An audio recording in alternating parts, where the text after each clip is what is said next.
بسم اللہ الرحمن الرحیم۔ آج میں آپ کو سے شروع ہونے والے 9th پارٹ کے کچھ اچھے اشعار سناؤں گی اور ان کی تھوڑی سی ایکسپلینیشن کروں گی۔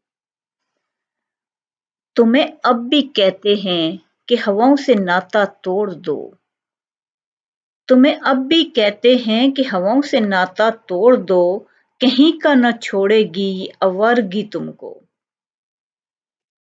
دیکھیں آوارہ پن کیا ہوتا ہے؟ آوارہ پن ہوتا ہے کہ جس طرف فائدہ دیکھا اسی طرف کے ہوگے۔ اگر ایک انسان کبھی ایک طرف چلا جاتا ہے کبھی دوسری طرف چلا جاتا ہے، جب بھی ہوا کا رخ بدلا تو آپ نے چینج کر لی اپنی وفاداریاں، اپنی ساری چیزیں، تو کردار تو کوئی نہ ہوا نا۔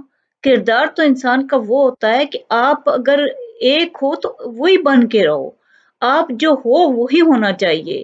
یہ نہیں ہوتا کہ آج میں نے ان لوگوں کو دیکھا تو میں ان لوگوں کا رویے اختیار کر لوں، روپ، کل میں نے کسی اور کو دیکھا تو کسی اور کا روپ اختیار کر لوں۔ ایسے لوگ کسی کام کے نہیں ہوتے، یہ تو آوارہ پن ہوتا ہے انسان کا، کہ انسان کا اپنا کوئی کردار نہیں ہے، اپنا کچھ نہیں ہے کہ آج ایک چند لوگوں کو دیکھا تو اس گروپ کو دیکھا کہ یہ اچھا جا رہا ہے، یہ فائدے میں رہے گا تو اسی میں شامل ہو گئے، جی ہوا کا روح دیکھا تو ہم بھی چینج ہو گئے۔ آج جو ہے یہ تو ہوا کے ساتھ چلنا ہوا کہ انسان جو ہے وہ اشرف المخلوقات ہے، وہ ایسا نہیں ہونا چاہیے کہ وہ اپنی فائدہ دیکھے تو جو ہے ادھر ہو جائے اور اپنا نقصان نظر آئے تو چینج کر لے، بلکہ انسان کی جو شخصیت ہے اس میں ایک ٹھہراؤ ہونا چاہیے، ایک خوبصورتی ہونی چاہیے، انسان کا کردار سٹرونگ ہونا چاہیے۔ دیکھیں سٹرونگ کردار جو ہوتا ہے یہ ہوتا ہے کہ کبھی زندگی میں انسان کو یہ لگتا ہے کہ میری یہ راہ غلط ہے تو اس نے اپنے آپ کو بہتر بنانے کے لیے چینج کر لیا، لیکن وہ یہ نہیں ہوتا کہ کبھی ادھر لڑک پڑا کبھی ادھر لڑک پڑا، اس کی کوئی اپنی جیسے اپنی شخصیت ہی کوئی نہیں ہے، اپنی کوئی آپ کی پرسنالٹی نہیں ہے، آپ کا کوئی دیکھیں اسلام اگر آپ ایک مسلمان ہیں تو مسلمان تو ایک بہت سٹرونگ چیز ہوتا ہے، وہ یہ نہیں دیکھتا کہ وہ آج جو ہے فلاں لوگ جو ہیں وہ یہ اختیار حوث حرص و حوث کا شکار ہیں تو ہم بھی انہی کی طرح ہو جائیں، یا کوئی وہ یہ نہیں دیکھے گا کہ فلاں لوگ لالچ کے بے ایمانی کر رہے ہیں تو ہم بھی بے ایمانی پہ آ جائیں، بلکہ آپ کو ایک ایماندار انسان بن کے رہنا چاہیے۔ مطلب یہ ہے کہ ہوا کا رخ دیکھ کے اس کی طرف نہیں چل پڑتے، بلکہ اپنے دیکھتے ہیں کہ ہم نے کیا ہونا ہے، ہماری کیا ویلیوز ہیں، اپنی ویلیوز کو اتنا اپنے اندر راسخ کرو کہ تم نظر آؤ، نہ کہ یہ ہو کہ نہ یہ پتا چلے کہ تم یہ ہو کہ وہ ہو، تم کیا ہو بھائی؟ کبھی تم یہ روپ اختیار کرو کبھی تم وہ روپ اختیار کر لو، کبھی تم کہو کہ میں جو بے ایمانی ہے تو پیسے دیکھے تو بے ایمانی کر لی، جھوٹ بولنا پڑا جھوٹ بول لیے، لالچ اور حرص و حوث کا شکار جہاں مرضی ہو کے رہ گئے، تو یہ چیزیں جو ہے انسان کی شخصیت کو ختم کر کے رکھ دیتی ہیں۔ تو آج اس گروپ میں فائدہ دیکھا اس میں شامل ہو گئے، کل اس میں فائدہ دیکھا اس میں شامل ہو گئے، یہ چیزیں انسان کی شخصیت کو مسخ کر کے رکھ دیتی ہیں۔ تو یہ شاعر یہ کہہ رہا ہے تمہیں اب بھی کہتے ہیں کہ ہواؤں سے ناتا توڑ دو، ہوا کی طرح نہ ہو جاؤ کہ کبھی ادھر جا رہی ہے کبھی ادھر جا رہی ہے، بلکہ تم انسان ہو، تم اشرف المخلوق ہو، کہیں کا نہ چھوڑے گی آوارگی تم کو، کہ کبھی ادھر کا ہو جانا کبھی ادھر کا ہو جانا، انسان کہیں کا بھی نہیں رہتا۔ دوسرا ہے تمہاری راہ میں مٹی کے گھر نہیں آتے، اسی لیے تو تمہیں ہم نظر نہیں آتے۔ اس شعر میں شاعر انسان کو یہ بتا رہا ہے کہ انسان کے احساسات جو ہیں وہ اس وقت دوسروں کے لیے جنم لیتے ہیں جب وہ دوسروں کی مجبوریوں کو پریشانیوں کو دیکھتا ہے۔ وہ کہتا ہے کہ تمہاری راہ میں تو کوئی ایسا گھر مٹی کا آیا ہی ہے، تمہیں کیا پتا مٹی کے گھر میں رہنے والے لوگ کیسے ہیں؟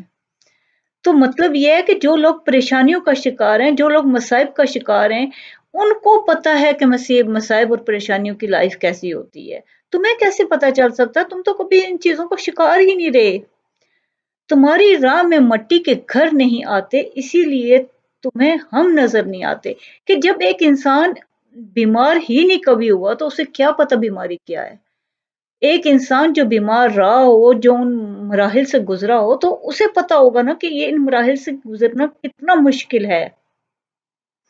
تو جو انسان مصائب کا شکار نہیں رہا، جو مشکلات کا شکار نہیں رہا، جو غربت کا شکار نہیں رہا، اسے کیا پتا کہ غربت کے مسائل کیا ہیں؟ تو تمہیں کہتا ہے کہ تم نے کبھی ان چیزوں کو دیکھا ہی نہیں، تم کبھی ان کے پاس سے بھی نہیں گزرے ہو، تمہیں ان چیزوں کا شعور نہیں ہو سکتا۔ انسان کو انہی چیزوں کا شعور ہو سکتا ہے جن سے وہ گزرا ہو۔ دیکھیں انبیاء کرام پر ہر قسم کے مصائب اللہ کیوں نازل کرتے ہیں؟ تاکہ وہ ان سے گزریں اور لوگوں کو بتائیں کہ کس طرح سے ان کو ہینڈل کرنا ہے۔ اس وجہ سے اللہ تعالیٰ مصائب کا شکار نہیں کرتے، نہ قوموں کو نہ انسانوں کو، کہ ان کو لائق نہیں کر رہے ہوتے۔ وہ اس لیے کر رہے ہوتے ہیں کہ تم ان چیزوں پہ قابو پا کے دنیا کو دکھاؤ کہ کس طرح قابو پایا جاتا ہے۔ تمہاری راہ میں مٹی کے گھر نہیں آتے، اسی لیے تو تمہیں ہم نظر نہیں آتے کہ جو لوگ جن مصائب سے نہیں گزرے ہوتے ان کو ان کا شعور نہیں ہوتا۔ تھرڈ ہے، تیرے ہوتے ہوئے میرے خالق، مجھ پر ہر شخص نے خدائی کی ہے۔ اس شعر میں شاعر یہ کہہ رہا ہے کہ اللہ تعالیٰ آپ تو میرا خالق آپ ہو، لیکن مجھے کیا ہو گیا کہ میں ہر چیز کے پیچھے بھاگتا رہا، ہر چیز کو میں یعنی کہ ایک انسان اتنا کمزور ہو کے دوسرے انسانوں کے حکم پہ چلتا رہا تو وہ زندگی کوئی زندگی نہیں تھی۔ تیرے ہوتے ہوئے میرے خالق، مجھ پہ ہر شخص نے خدائی کی ہے کہ میں نے تجھے نہیں جب پہچانا تھا تو ہر شخص میرا خالق بنا ہوا تھا۔ ہر شخص کو میں اپنا مشکل کشا اور کیا کچھ سمجھ بیٹھا تھا، لیکن جب میں نے تجھے پہچانا تو مجھے پتا چلا کہ میرا خالق تو ایک ہی ہے اور وہ تو ہے، اور تیرے ہوتے ہوئے مجھے کسی کی ضرورت نہیں ہے۔